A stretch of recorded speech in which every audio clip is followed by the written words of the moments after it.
একজন Australian nurse ছিল যে তার ডিউটির মধ্যে থেকে কিছু জিনিস অবজার্ভ করেছিল, আর সে বিশেষ করে অবজার্ভ করেছিল যারা ছিল ডেথ বেডে, তাদের কিছু কিছু লাইফের রিগ্রেট, অ্যাচিভমেন্ট, এগুলো সে অবজার্ভ করেছে। এগুলোর মধ্যে থেকে সে তার অবজারভেশনে উঠে এসেছে যে এই যে কিছু লোক ডেথ বেডে শুয়ে আছে, তাদের বেশিরভাগেরই একটা কমন জিনিস ছিল। হ্যাঁ, এদের হয়তো ব্যাকগ্রাউন্ড আলাদা, রিলিজিয়ান আলাদা, কালচার আলাদা, ডিফারেন্ট জায়গা থেকে তারা সেখানে অ্যাডমিট হয়েছে, বাট বার্ধক্যজনিত কারণে তাদের ওই জিনিসগুলো ফেস করতে হচ্ছে। তারা ডেথ বেডে রয়েছে, তারা জানে কিছুদিন বাদেই হয়তো তারা মৃত্যু বরণ করবে। তো এদের ক্ষেত্রে এক ধরনের আফসোস ভীষণভাবে কমন ছিল। তো আজকে আমার ভিডিওটার ভেতর থেকে সেটাই আলোচনা করব যে এদের ভেতরে কমন যে আফসোসটা ছিল সেটা কি। তো নমস্কার, আমি লিপিকা, আমার ছোট্ট ইউটিউব চ্যানেলে তোমাদের সবাইকে স্বাগত।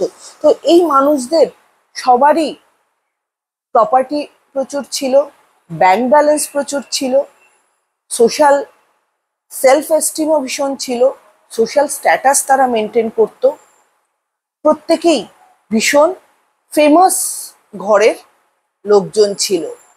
আর এদের ভেতরে যে রিগ্রেটটা ছিল সেটা হচ্ছে এরা লাইফে অর্থ উপার্জন করতে করতে এরা নিজেদের লাইফের ওই মোমেন্টগুলো এনজয় করতেই ভুলে গেছে, এরা উপভোগ করতেই ভুলে গেছে লাইফে সুন্দর সুন্দর মুহূর্তগুলো।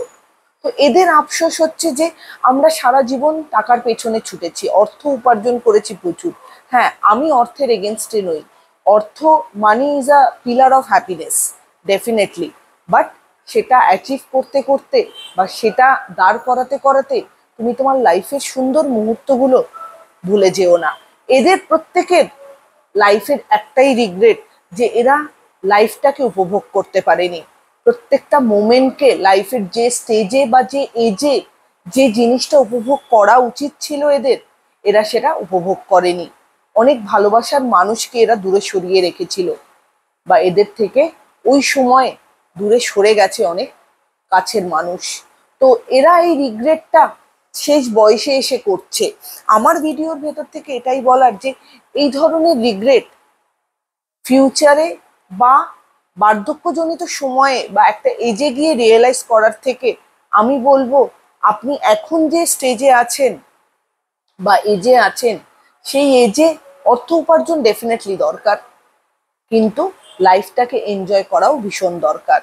আমি বলবো প্রত্যেকটা মোমেন্টকে লাইফের এনজয় করুন, ভালোবাসার মানুষগুলোকে কাছে রাখুন।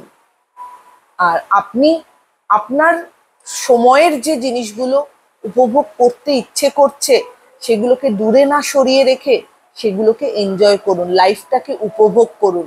এরকম যেন না হয় ডেথ বেডে আপনিও আফসোস করছেন যে আমি লাইফটাকে উপভোগ করতেই ভুলে গেছি। লাইফটাকে এনজয় করুন, প্রত্যেকটা মোমেন্ট নিয়ে বাঁচুন, সুন্দর করে বাঁচুন। ভিডিওটা ভালো লাগলে চ্যানেলটা লাইক অ্যান্ড সাবস্ক্রাইব করে দেবেন। সবাই ভালো থাকবেন, সুস্থ থাকবেন, আর বার্ধক্য সময় রিগ্রেট না করে লাইফটাকে উপভোগ করুন। কেন কি একটাই জীবন, সেটাকে উপভোগ আপনাকেই করতে হবে, কেন কি জীবনটা আপনার। সবাই ভালো থাকবেন, সুস্থ থাকবেন। নমস্কার।